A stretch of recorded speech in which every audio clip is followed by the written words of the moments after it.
오늘은 하나님의 참아주심이라는 제목으로 저희들이 말씀을 나눌 것입니다. 자, 우리들이 학수고대라는 이 표현을 잘 알고 있습니다. 이것은 무엇인가를 하기 위해서 길게 목을 빼놓는 것처럼 사람이 무엇인가를 또는 누군가를 간절히 기다리는 그 모습을 표현할 때 쓰는 표현입니다. 학수고대. 저는 이 표현을 들을 때마다 항상 성경의 한 부분이 떠오릅니다.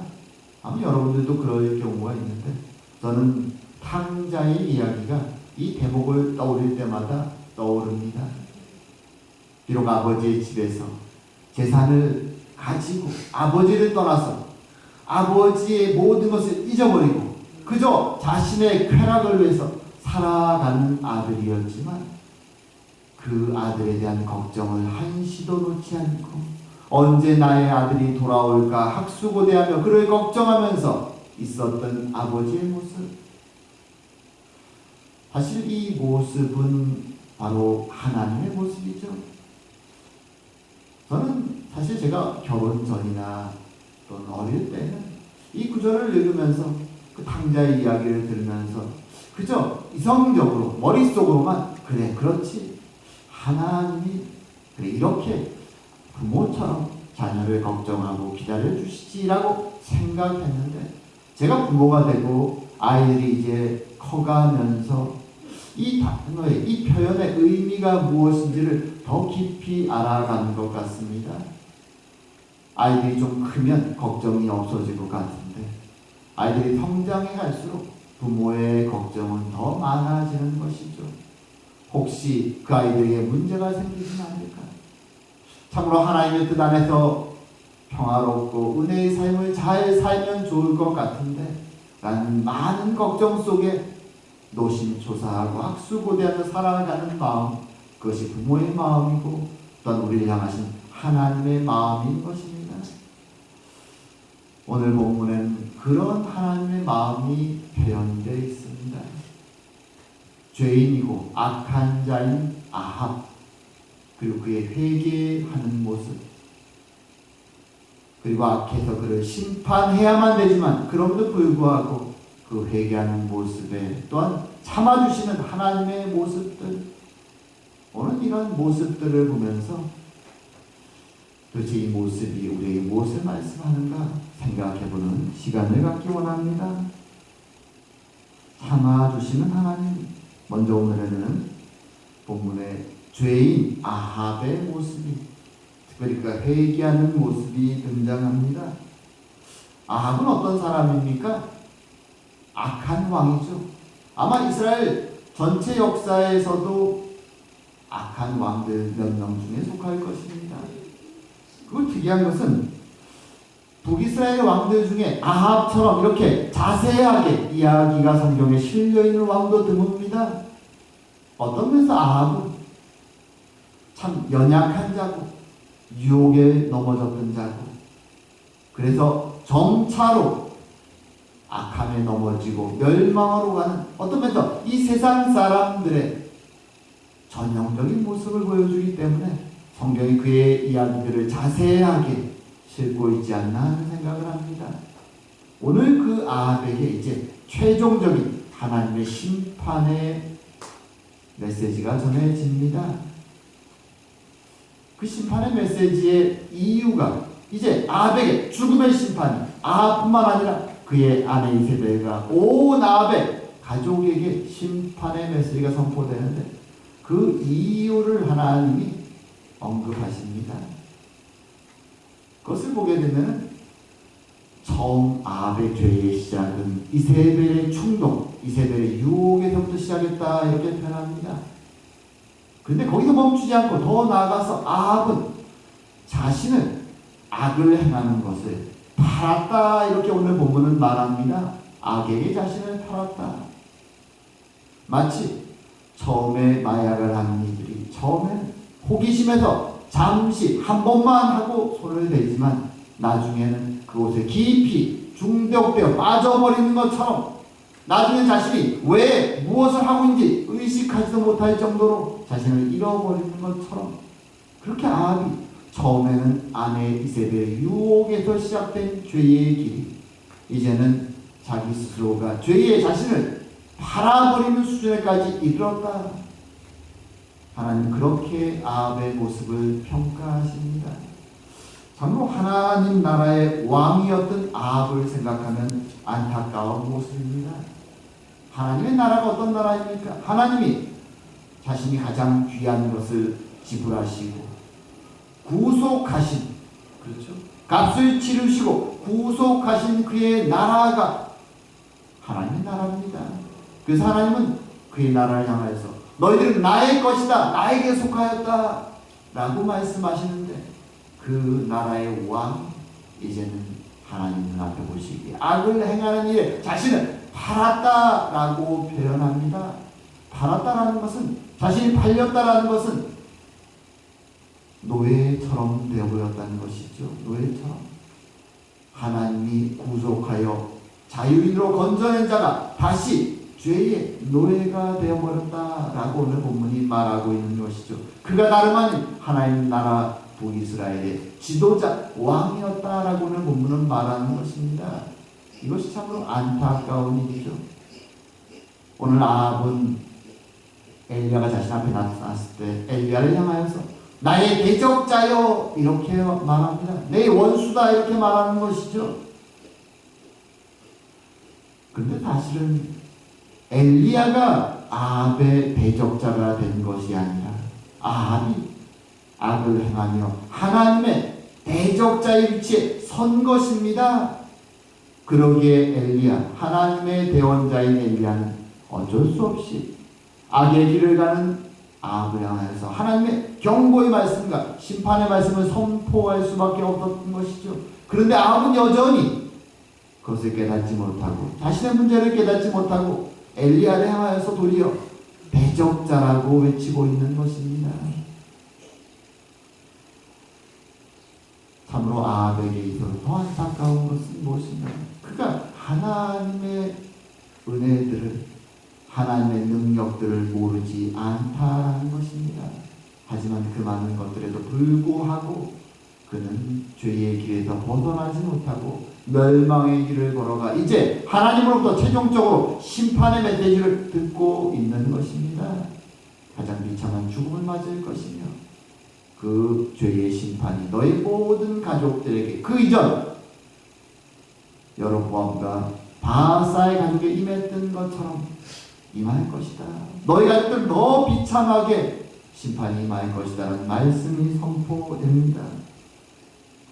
근데 여기서 오늘 본문에서 특이한 것은 무엇인가? 이 심판의 말씀을 듣고 아합이 오늘 회개의 모습을 보이고 있다는 것입니다. 오늘 본문에 이렇게 말합니다. 아합이 이 모든 말씀을 들을 때에 그의 옷을 찢고 굵은 배로 몸을 동이고 금식하고 굵은 배에 누우며 또 풀이 죽어 다니더라. 이 본문을 대할 때 우리는 참 의문을 품게 됩니다. 악한 자 아합입니다. 하나님의 나라의 백성들을 그들의 믿음을 시킨다는 이유로 무수히 많이 핍박하고 죽이기까지 했던 자입니다. 그래서 가인과 대결이 일어났던 자죠. 그런 그가 갑자기 하나님의 심판의 말씀을 듣고 자신의 자세를 바꿔서 이렇게 금식하며 회개하는 모습을 보였다라는 것이 참으로 우리에게는 큰 의문으로 다가옵니다. 과연 이 회개는 참된 것인가? 더 놀라운 것은 이 아합의 모습을 하나님은 참된 회개로 받아주신다는 것입니다. 아합은 과연 무슨 생각을 하면서 지금 하나님 앞에 회개하고 있는 것일까요? 악인의 회개, 어떻게 받아들여야 하는 것일까요? 물론 아합의 회개는 오래가지 못합니다. 그러기에 다음 장에 되면 이제 아합의 죽음이 언급되죠. 하나님에 의해서 심판이 내려집니다. 그럼에도 불구하고 오늘 장면의 이 아합이 악한 자, 참된 믿음을 소유하지 못했던 사람이 어떻게 하나님 앞에 이렇게 회개하는 모습을 보일 수 있을까 하는 의문을 품게 됩니다. 이것은 바른 말로 한다면 아합이 그래도 악한 자임에도 불구하고 여전히 하나님 나라에 속해 있었던 자이기 때문에 외형적으로는 겉으로 보기에는 하나님 나라에 속해 있었던 자이기에 그가 하나님을 알고 있었기에 행할 수 있는 작은 믿음의 모습이라는 것입니다. 사실은 이것이 더 안타까운 모습이죠. 우리가 방금 언급했던 것처럼 아합은 하나님 말씀을 모르지 않습니다. 하나님 나라 이스라엘에서 어릴 때부터 자라면서 조상들의 이야기를 하나님 말씀을 그는 알고 있습니다. 자신 앞에 있었던 여로보암의 왕조가 바사의 왕조가 왜 멸망했는지 그는 그 이야기들을 알고 있었습니다. 그리고 하나님의 심판으로 말미암아 3년 반 동안 강물이 들었던 기억도 갈멜산에서 하나님 불로 내려오셨던 그 놀라운 일들도 그리고 강물을 끝내시며 비를 내리시고 엘리야가 마차불에 달리던 그 기적의 순간들을 또한 아람의 군대 앞에서 무너질 때 하나님이 승리해 주셨던 그 기억들도 아합은 가지고 있었던 것입니다. 그는 하나님이라는 분이 우리 조상의 하나님이 능력의 하나님이라는 것을 알고 있었습니다. 근데 안타까운 것은 그럼에도 불구하고 그는 믿음으로 자라가지 못했다라는 것이죠. 실제로 이런 일이 벌어집니다. 예수님의 비유 중에 씨 뿌리는 자의 비유가 있습니다. 우리는 그것을 기억하죠. 하나님의 복음의 말씀이 그의 백성들에게 뿌려집니다. 근데 거기에는 다양한 종류의 땅들이 등장합니다. 좋은 땅을 제외하고 길가에 있는 딱딱한 땅, 혹은 자갈이 있는 그런 딱딱한 땅, 또는 가시덩굴이 있는 땅들, 비록 복음을 받고 거기에 약간의 반응을 보일 수 있지만 그럼에도 불구하고 열매를 맺지 못하는, 결실하지 못하는 많은 땅들이 존재합니다. 그것이 하나님 나라의 안에 있었던 모습들이었고 그것이 오늘 이 아합에게 벌어지고 있는 모습이라는 것입니다. 분명히 하나님의 은혜들을 때론 하나님의 경고와 심판도 경험합니다. 그런데 그 경험과 지식이 믿음으로 자라가지 못하는 것이죠. 아합은 두려움이 있었습니다. 비록 먼 분이지만 하나님의 역사를 알고 있기에 오늘 그 두려움 속에 하나님 앞에서 잠시 회개의 모습을 보이고 있는 것입니다. 그럼에도 불구하고 그 회개가 믿음의 삶으로 변화되지 못하고 다시 죄로 돌아가 버리는 것이죠. 이게 안타까운 것입니다. 사실 오늘날도 교회 안에서 이런 일들이 벌어집니다. 오늘날 대형 교회에 가면 수만 명의 사람들이 거기에 모여 있습니다.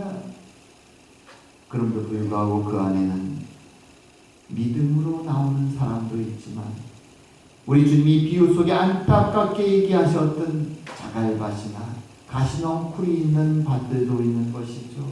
세상의 유혹 속에 쉽게 넘어가서 그 복음의 씨앗이 자라지 못하고 때로 하나님의 앞에서 눈물을 흘리며 회개하기도 하고 하나님의 은혜에 감사하며 찬양을 하기도 하지만 그럼에도 불구하고 세상의 유혹 속에 넘어져서 아합처럼 결국에는 자신을 죄에 팔아버리는 멸망의 순간까지 이르는 그런 안타까운 일들이 교회 안에도 벌어진다는 것이죠.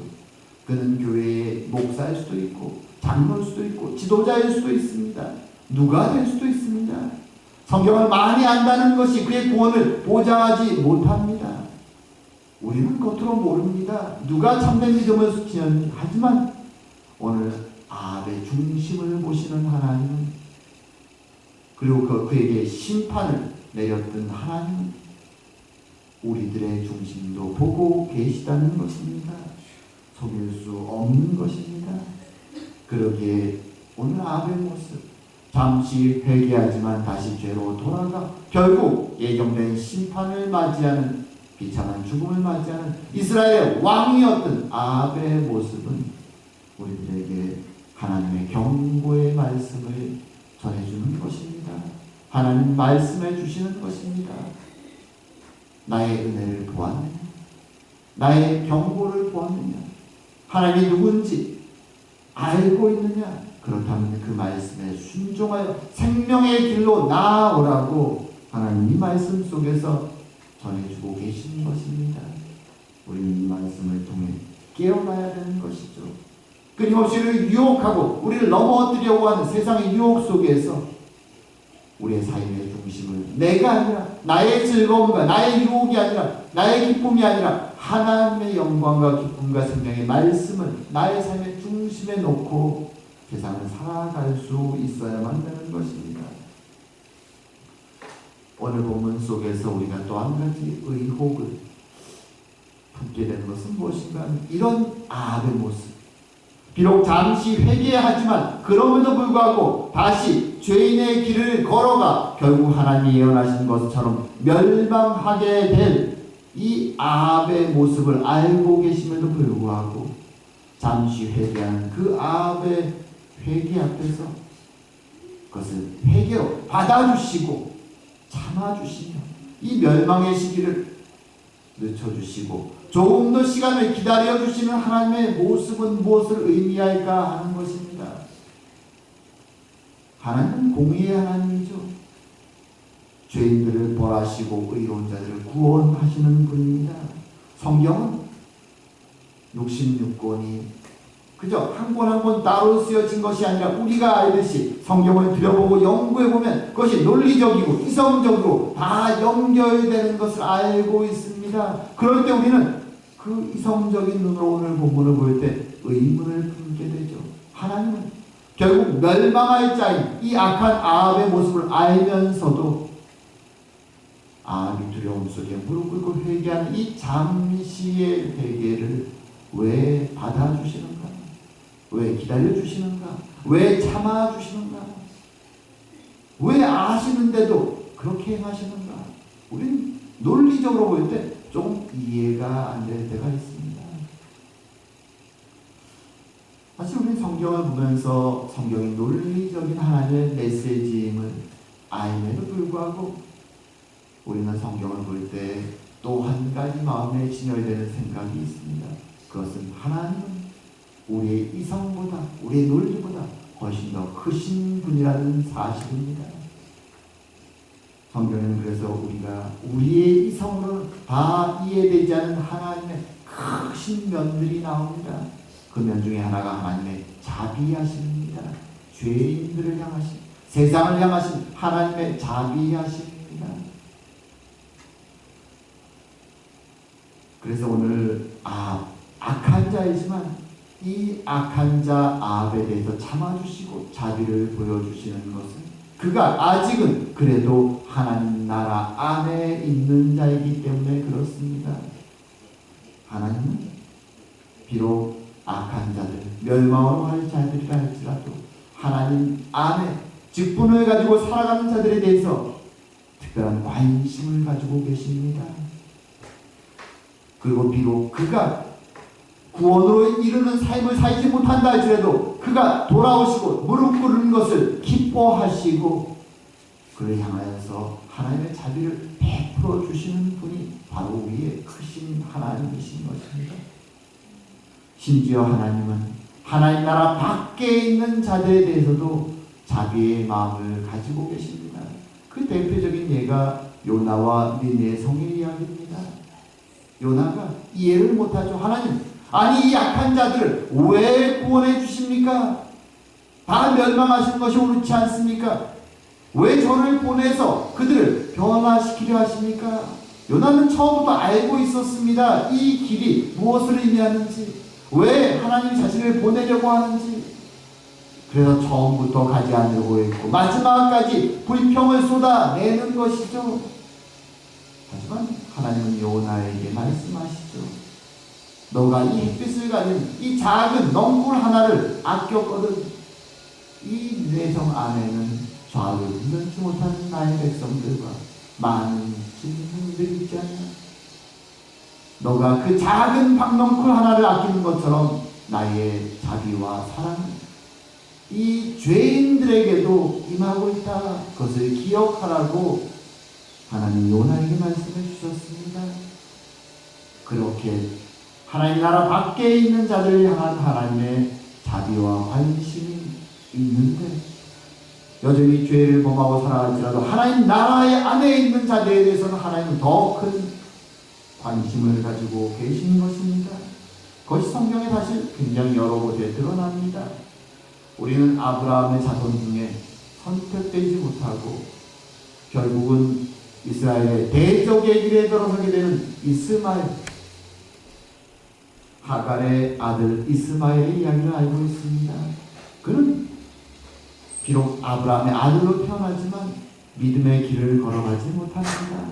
그럼에도 불구하고 하나님은 약속해 주시고 실제로 그 가족들을 축복해 주십니다. 이스마엘의 자손들의 번성을 축복해 주십니다. 나중에 그들의 후손이 이스라엘의 대적이 될 것을 아시지만 이스마엘이 하나님의 나라에 속했던 자에게 그를 축복해 주십니다. 또한 야곱의 형 에서도 욕심이 많은 자였죠. 에서는 그 욕심을 따라서 하나님을 결국엔 떠나가지만 하나님 에서를 축복하는 일도 멈추지 아니하십니다. 그리고 한때는 하나님을 알았지만 역시 떠나갔던 야곱의 삼촌 라반에 대해서도 그들을 야곱을 통해 축복하시기를 멈추지 않았습니다. 그리고 또한 롯의 자손들 모압과 암몬 자손도 참으로 그들이 어떤 면에서 악한 자들에 의해서 영향받고 아버지를 통해서 범죄를 저지르게 하고 그렇게 살아갔지만 그럼에도 불구하고 하나님은 그 가족들을 축복하시기를 멈추지 않았습니다. 이들이 나중에 다 번성해져서 결국은 이스라엘의 대적이 됨에도 불구하고 하나님은 한때 그들이 하나님 나라 안에 있었기에 그들을 향한 관심과 사랑을 그때는 멈추지 않고 도와주셨던 것입니다. 그러기에 오늘 이 본문 속에서도 하나님은 아합의 작은 회개 하지만 그것을 받아주십니다. 그리고 하나님은 이렇게 하나님의 은혜를 믿음의 결실까지는 이루지 못했지만 하나님의 은혜를 알고 하나님의 역사와 능력을 알았던 사람들을 통해서 세상 안에 하나님의 선한 영향력을 미치시기를 멈추지 아니하십니다. 세상은 악한 곳입니다. 멸망으로 서로 죽이고 살해하며 폭력으로 나아가죠. 하지만 그런 세상이라 할지라도 하나님은 가능하다는 하나님의 나라의 선한 영향력을 통해서 그들에게 계속 영향을 주시기를 멈추지 아니하십니다. 그것이 세상을 향하신 하나님의 뜻인 것이죠. 그리고 더 나아가서 이 말씀을 지금 읽고 있는 우리에게 하나님 백성들에게 하나님의 크신 자비가 어떤 것인지를 기억하라고 말씀해 주시는 것입니다. 심지어 악인이었던 아합에조차도 그의 회개를 받으시고 기다려주셨던 참아주셨던 하나님은 오늘 그의 사랑하는 백성들을 향하여서 더 크신 사랑과 더 크신 참아주심과 기다려주심으로 우리에게 말씀하고 계시다는 것입니다. 우리가 넘어질 때, 우리가 세상의 유혹 앞에서 쓰러질 때 하나님은 안타까운 마음으로 우리를 바라보십니다. 그리고 우리가 다시 일어나 하나님의 길로 돌아오기를 기다려주십니다. 하나님 나라에 잠시 있다 떠나간 멸망의 길을 걸어가는 악인들의 작은 회개에도 기다리신 하나님, 우리에게도 회개하며 일어나 하나님의 길로 다시 걸어오라고 재촉하고 계신 것입니다. 우리는 이 하나님의 기다리심과 인도하심을 기억하는 것이 필요합니다. 이제 말씀을 맺을까 합니다. 요한복음 말씀에 주님은 이렇게 말씀하셨습니다. 하나님이 세상을 이처럼 사랑하사 독생자를 주셨으니 이는 그를 믿는 자마다 멸망하지 않고 영생을 얻게 하려 하시니라. 하나님 그 아들을 세상에 보내신 것은 세상을 심판하려 하심이 아니요 그로 말미암아 세상이 구원을 받게 하려 하심이라. 그를 믿는 자는 심판을 받지 아니하는 것이요 믿지 아니하는 자는 하나님의 독생자의 이름을 믿지 아니함으로 벌써 심판을 받은 것이니라. 하나님의 사랑과 자비는 큰 것입니다. 온 세상을 향하여서 하나님은 그의 사랑을, 그의 선한 은혜를 주시기 원하십니다. 하지만 죄의 길을 걸어가는 인간은 그 은혜를 거부하고 그 복음을 거부하고 스스로 멸망의 길을 걸어갑니다. 그리고 오늘 본문에서 하나님은 악인 아합의 작은 회개에도 기다려주시고 참아주시는 모습을 통해서 우리들에게, 이 타락한 세상을 살아가는 우리들에게 깨어 하나님의 사랑을 바라보라고, 기다리시고 참으신 하나님의 은혜를 바라보라고 말씀해 주십니다. 그래서 우리를 향하신 하나님의 크신 사랑, 그 복음의 길, 그 길이 비록 좋은 길이고 주님을 따라가는 길, 어려운 길임에도 불구하고 참된 생명의 그 길이기에 우리에게 그 길로 함께 걸어가자고 말씀해 주시는 것입니다. 우리는 그 하나님, 우리를 향해서 참으시고 기다려주시며 인내하시며 우리의 손을 붙잡고 이 길을 마치기 원하시는 하나님, 그 하나님의 은혜를 바라보며 살아가는 그 은혜가 우리 삶 가운데 넘치기를 주의 이름으로 축원합니다. 기도드리겠습니다. 사랑과 은혜의 하나님 아버지, 오래 참으시고 은혜 주시기 원하시는 하나님 아버지, 잠시 하나님 나라의 은혜 가운데 거하다가 그 은혜를 버리고 떠나가는 자들에 대해서도 하나님의 자비를 베푸시기를 멈추시 아니하시는 하나님, 참으로 우리를 향하여 더 크신 자비하심과 오래 참으심으로 기다려주시는 하나님의 사랑을 우리들이 기억하게 하여 주시옵고, 우리를 구원하시기 위해, 사랑하시기 위해 독생자 예수 그리스도의 생명을 내어주신 그 하나님의 은혜를 기억하며 오늘도 힘들지만 넘어졌다가 다시 일어나 주의 길을, 주의 손을 붙잡고 나아가는 저희들이 다 될 수 있도록 주님 은혜 내려 주시옵소서. 그래야 하나님의 자비하심과 사랑을 세상에 전하며 하나님의 빛을 세상에 비추며 살아가는 저희가 되게 하여 주시옵소서. 오늘도 함께 하심을 감사드리오며 모든 말씀 예수님 이름으로 기도드립니다. 아멘.